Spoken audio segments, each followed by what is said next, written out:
Hey there, history enthusiasts and lovers of the wonderfully weird. Welcome to our channel. Today we're diving headfirst into the wacky, the unexpected, the downright bizarre facts about US presidents. And no, I don't mean the standard trivia you learned in school. We're talking about the kind of stuff that makes you go, wait, seriously? We're talking about those quirky details that often get left on the cutting room floor of history books.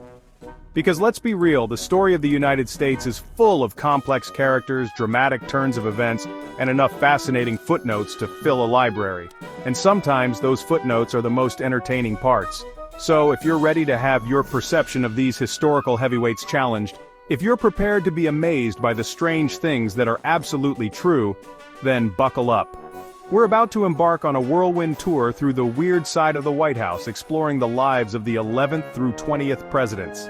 Get ready for some serious head-scratching, some laugh-out-loud moments, and maybe even a few, "No way, that can't be right" reactions. Trust me, you're going to want to stick around for this.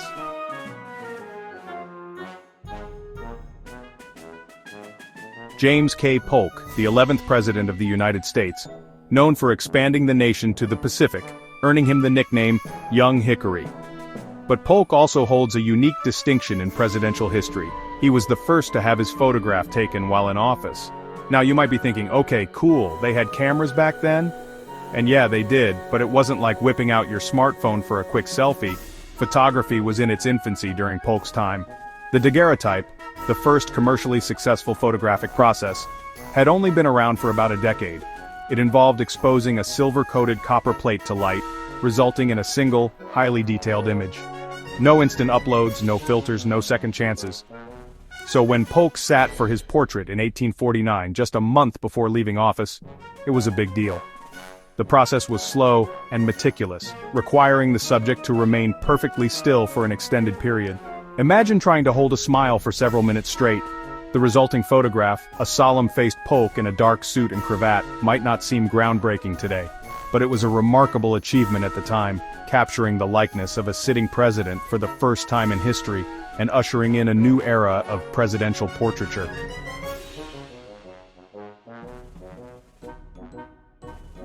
Our 12th president, Zachary Tailor, known as Old Rough and Ready, was a national hero thanks to his military victories. He spent decades defending the United States, fighting in the War of 1812, the Second Seminole War, and the Mexican-American War. He was a soldier's soldier, tough as nails, and deeply respected by his troops. Now you'd think a guy who dedicated his life to his country would be all about participating in the democratic process, right? Well, here's the kicker. Zachary Tailor, the man who became the 12th president of the United States, had never voted in a presidential election before his own, not once. See, Tailor lived a life on the move, constantly stationed at different military outposts across the country. He never established a permanent residence, which meant he wasn't eligible to vote in any particular state.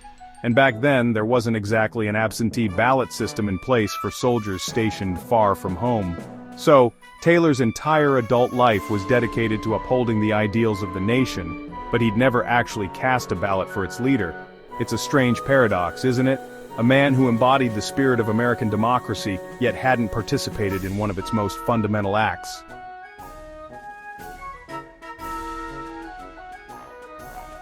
Alright folks, buckle up because we're diving into some presidential trivia that's just plain weird.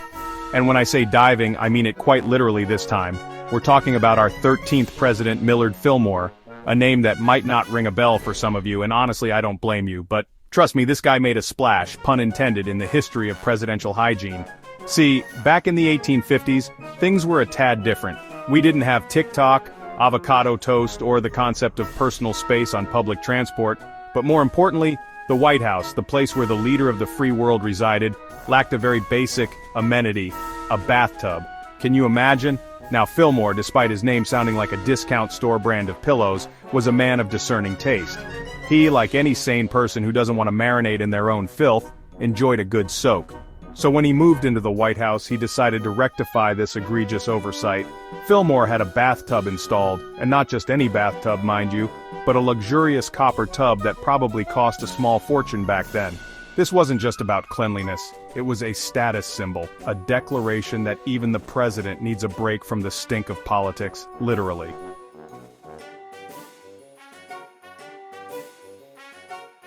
Okay, let's talk about Franklin Pierce, our 14th president, a man who, let's just say, had a slightly less glamorous legacy than his predecessor, Millard Bathtub Fillmore. In fact, Pierce's claim to fame is a tad more, shall we say, unpresidential.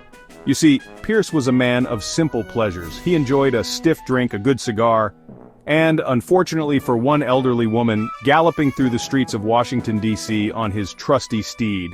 Now, I'm not a historian, but I'm pretty sure the presidential handbook doesn't include a chapter on equestrian etiquette, which might explain why things went south and fast for Pierce. Picture this. It's a crisp autumn evening in 1853. Pierce, feeling a little cooped up in the White House after a long day of signing bills or whatever it is presidents do, decides to take his horse out for a spin. Now, I'm not sure if he was trying to impress a lady friend or just feel the wind in his hair, but whatever the reason, Pierce was moving at a clip, a presidential clip, if you will, and that's when it happened. An elderly woman, perhaps lost in thought or admiring the fall foliage, stepped off the curb at the exact wrong moment.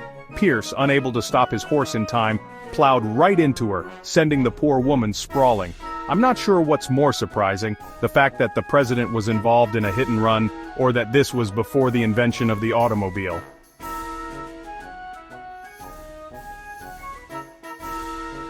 Alright, let's move on to our 15th president, James Buchanan, a man who holds a unique distinction in the annals of presidential history. He's the only president to have never married. That's right, folks.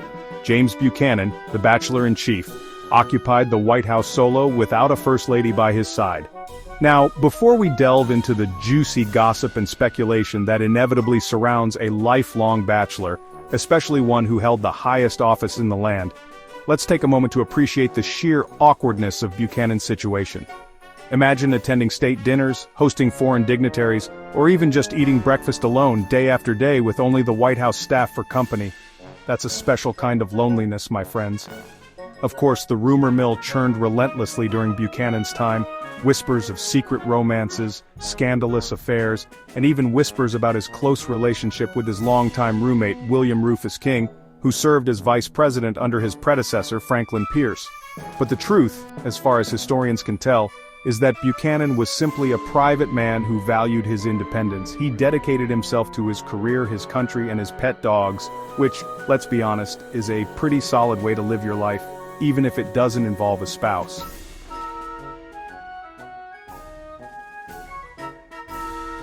Alright, let's talk about Abraham Lincoln, the 16th President of the United States. We all know him for leading the country through the Civil War, the Emancipation Proclamation, and that really tall hat.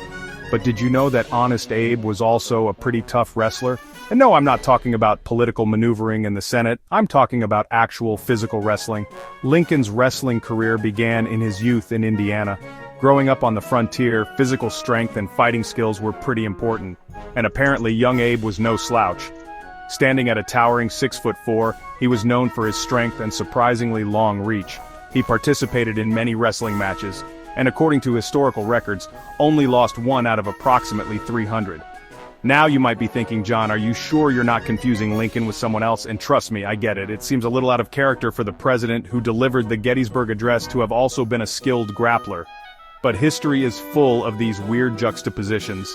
The fact is, Lincoln's wrestling prowess wasn't just some forgotten footnote in his life. It actually played a role in shaping his image. His strength and athleticism earned him respect, especially in the rough-and-tumble world of frontier politics. Plus, stories of his wrestling exploits probably made for some pretty entertaining campaign speeches.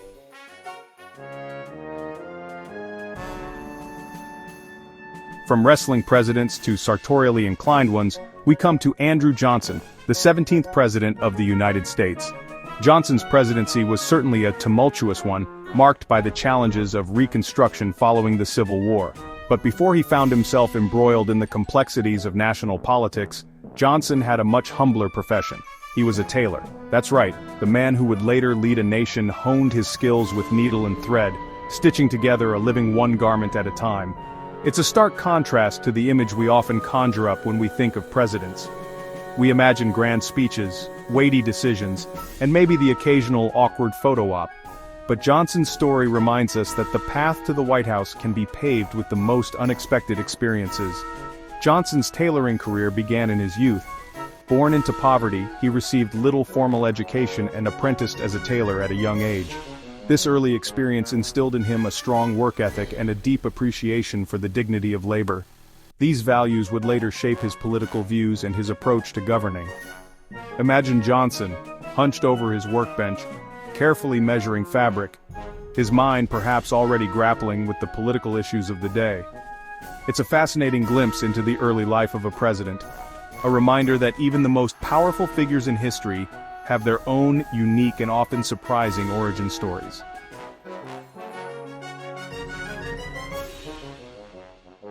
From tailors to speed demons, our presidential journey takes us to Ulysses S. Grant, the 18th President of the United States. We remember Grant as the commanding general who led the Union Army to victory in the Civil War, but before he was known for his strategic brilliance and unwavering determination, Grant had a bit of a reputation as a bit of a daredevil, at least when it came to his trusty steed. Yes, you heard that right. Ulysses S. Grant, the man who would later lead a nation, loved to ride horses, and he loved to ride them fast. We're not talking about a leisurely trot through the park here, folks. We're talking about full-on galloping through the streets, leaving a trail of dust and bewildered onlookers in his wake. Now you might be thinking, John, surely a future president wouldn't engage in such reckless behavior. But remember, this was a different time. Cars were but a distant dream, and horses were the primary mode of transportation. And let's be honest, who among us hasn't felt the urge to put the pedal to the metal, or in this case, the heel to the horse? Grant's love for horses was evident from a young age. Growing up in Ohio, he developed a reputation for his equestrian skills, particularly his ability to handle a horse at high speeds. This passion for riding, while exhilarating, would eventually land him in a bit of trouble with the law.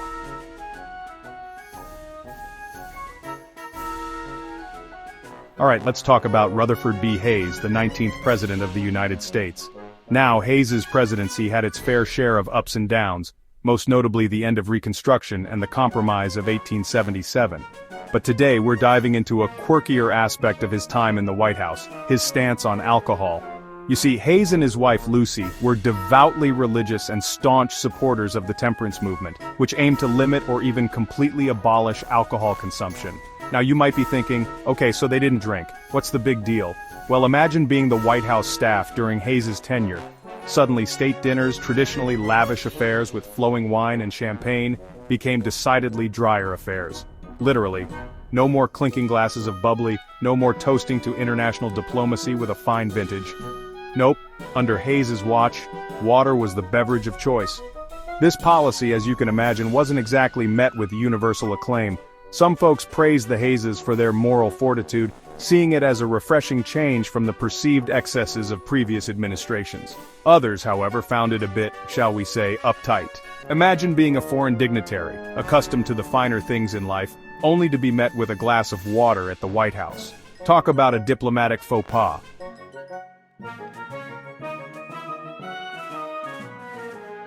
From temperance to talents, we move on to our 20th president, James A. Garfield. Now, Garfield's presidency was tragically cut short after only 6 months in office due to an assassination attempt. But in his brief time as commander-in-chief, he left a mark not just through his policies but through his remarkable intellect and abilities.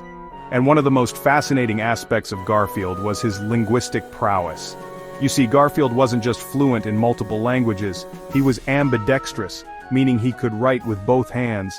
And here's where it gets really interesting, he could write in different languages simultaneously, one with each hand. Imagine being in a meeting with President Garfield, and seeing him jot down notes, one hand scribbling away in Latin, the other in Greek. Talk about multitasking. Now this wasn't just a parlor trick, Garfield was a scholar at heart. He excelled in his studies from a young age, mastering ancient languages like Latin and Greek, and later adding French and German to his repertoire. He even served as a professor of ancient languages and literature before entering politics. His love for language was deep-seated, and his ability to write in multiple languages simultaneously was a testament to his remarkable mental agility.